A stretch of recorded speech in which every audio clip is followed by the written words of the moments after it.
We are studying the second chapter, numbers and sequences. In the previous exercise, we did sums on Euclid's division algorithm to find HCF of numbers. Today also we are going to continue on the same topic and we are going to find LCM of numbers.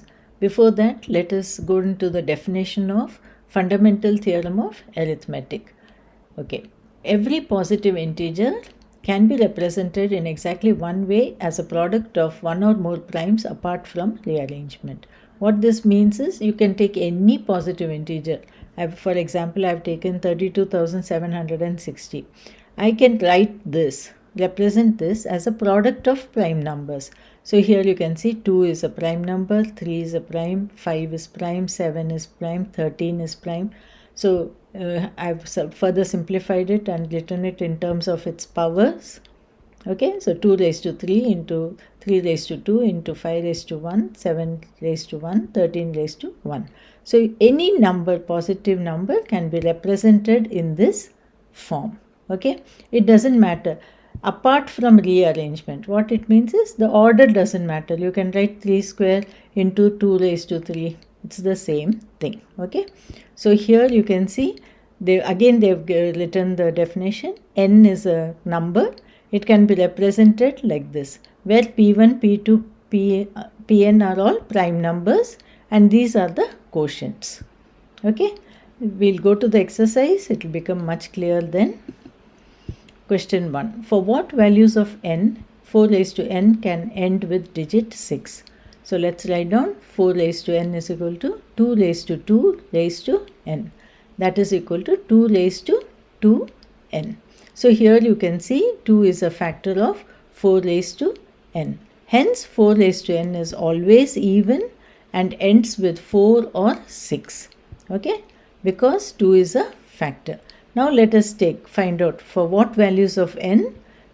Okay, so let's take n is equal to 1. 4 raised to 1 is equal to 4. N is equal to 2. So 4 raised to 2, that is 4 into 4 is 16. N is equal to 3. 4 raised to 3 will be 64. 4 raised to 4 will be 256. So you can see when n is even numbers, the last digit is 6. So answer, if n is equal to 2, 4, 6, etc., 4 raised to n ends with the digit 6. Question 2. If m and n are natural numbers, for what values of m does 2 raised to n multiplied by 5 raised to m ends in 5? Okay, so this is the number. Let's first take this number 2 raised to n. It is always even for all values of n. Whatever is this value, it will be always a even number because 2 is a factor here. Okay, 5 raised to m is always odd for all values of m and it will end with 5. So example, you take m is equal to 2. 5 raised to 2. 5 into 5 is 25. So it's an odd number and it will always end with 5. Okay, so here whenever we multiply an even number with an odd number, it will be always even. Okay, so this is the product of an even number with an odd number and it is always even. So it cannot end with 5 because if it ends with 5, it will become an odd number. So this cannot end with 5 for any value of m.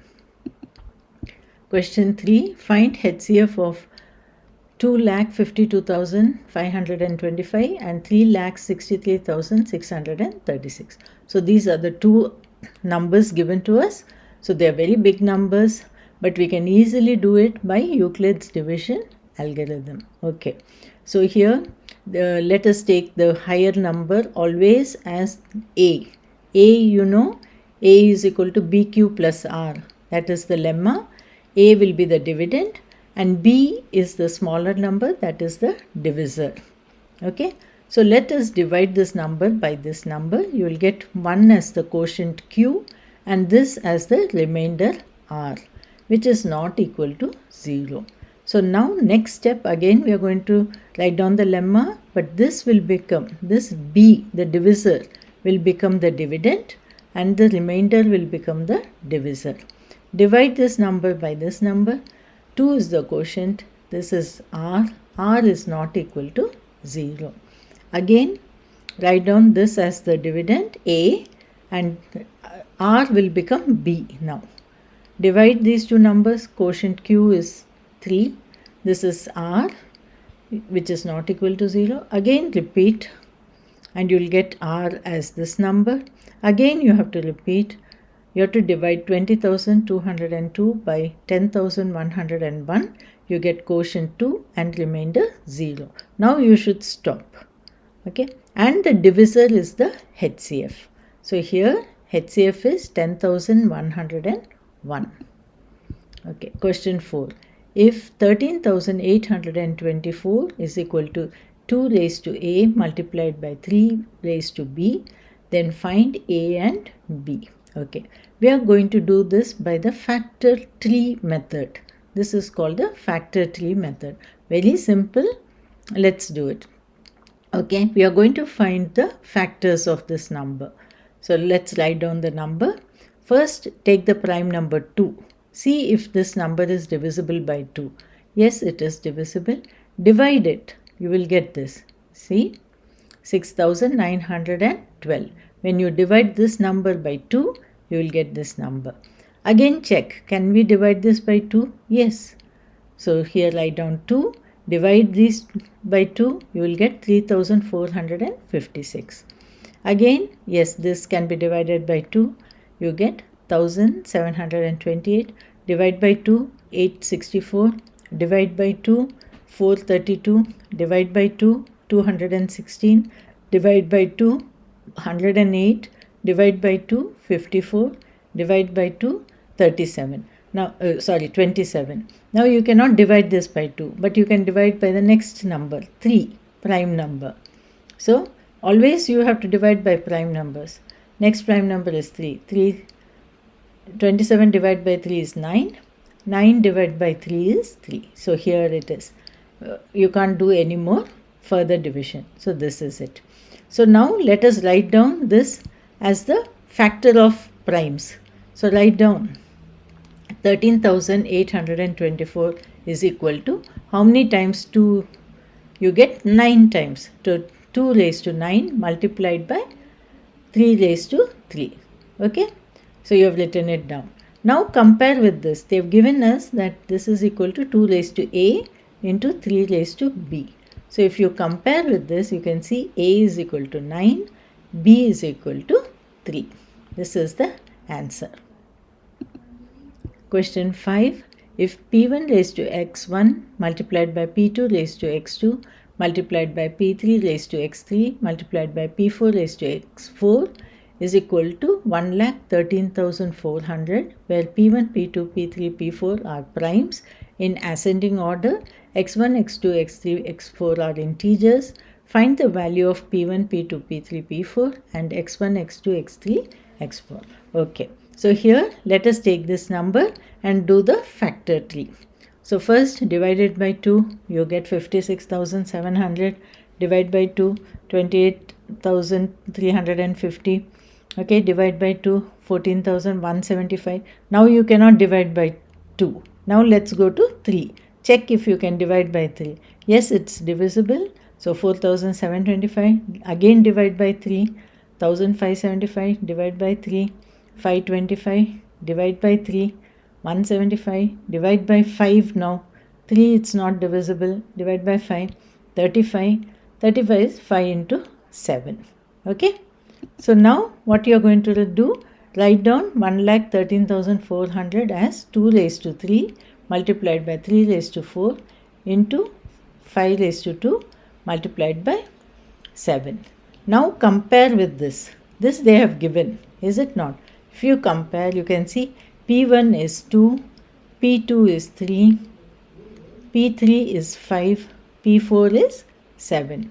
X1, the powers 3, X2 is 4, X3 is 2 and X4 is 1.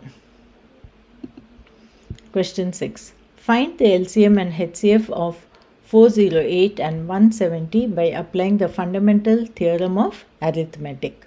So you are going to use the factor tree method. So write down 408. First let's find out this factors of this number. Divide by 2, 204. Divide by 2, 102. Divide by 2, 51. Divide by 3, 17. So this is the factors. Write down in the standard form like this. Then take the number 170. Draw the factor tree. So you will get the factors 2, 5 and 17. So here it is. Now it's easy to write the HCF. Which is the common factors? 2. And the lowest power you should write. 5 is not common. 17 is common. So 2 into 17. 34 is the highest common factor. LCM, write down all the primes. So 2, 3, 5, 17, all the primes write down and write the highest power. So 2 raised to 3. All these are 1 only. 3 raised to 1, 5 raised to 1, 17 raised to 1. Multiply it, you get 2040. LCM. Question 7. Find the greatest number consisting of 6 digits which is exactly divisible by 24, 15 and 36. So first let us find the LCM of these three numbers. So factorize it and write down in the standard form. Okay. So as power product of primes. Okay. Write down the powers properly. So LCM, write down all the factors 2, 3, 5 and the highest power you should write 3, 2, here is 2 and 5 is 1. Multiply it, you get 360. Okay. Now this number, it consists of the greatest number of 6 digits is 99999. Okay. Even if you add one more, the number of digits will become 7. Okay. So this is the greatest number. Okay. Now you divide this by the LCM 360. Okay. And you get the remainder 279. Okay. Now listen carefully. If we divide this number by 360, you get the remainder 279. To make the number exactly divisible, I am going to subtract this 279, the remainder. Okay. If I subtract this out, then this number is left over, 999720. And this number will be exactly divisible by 360 without any remainder because we have removed the remainder. So this is exactly divisible by 360. So this number will be also divisible by 24, 15 and 36 because 360 is the LCM. Since it's divisible by 360, it is also exactly divisible by these three numbers.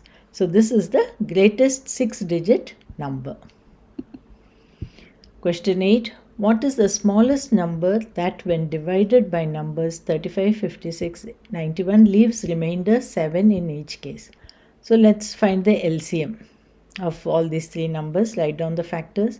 The LCM will be 3640. Okay.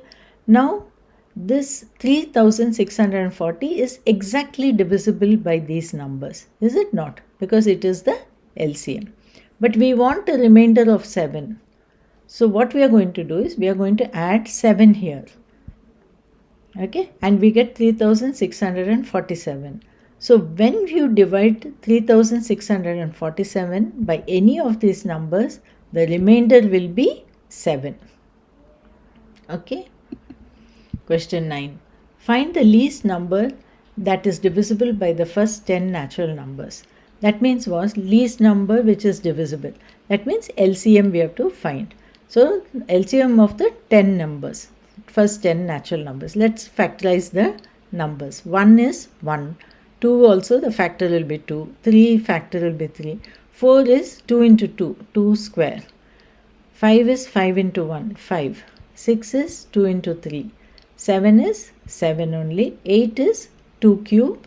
9 is 3 square. 10 is 5 into 2. So we have written down all the factors of the first 10 natural numbers. Now the LCM. So write down first the prime numbers 2, 3, 5, 7. Okay. And then write down the highest power. Highest power of 2 is 3. 3 is 2. 5 is 1, 7 is 1. Multiply this, you get 2520, which is the LCM. That is the least number that is divisible by the first 10 natural numbers. So here we come to the end of the exercise. Please go through the video once again. Pause the video in each sum and practice them.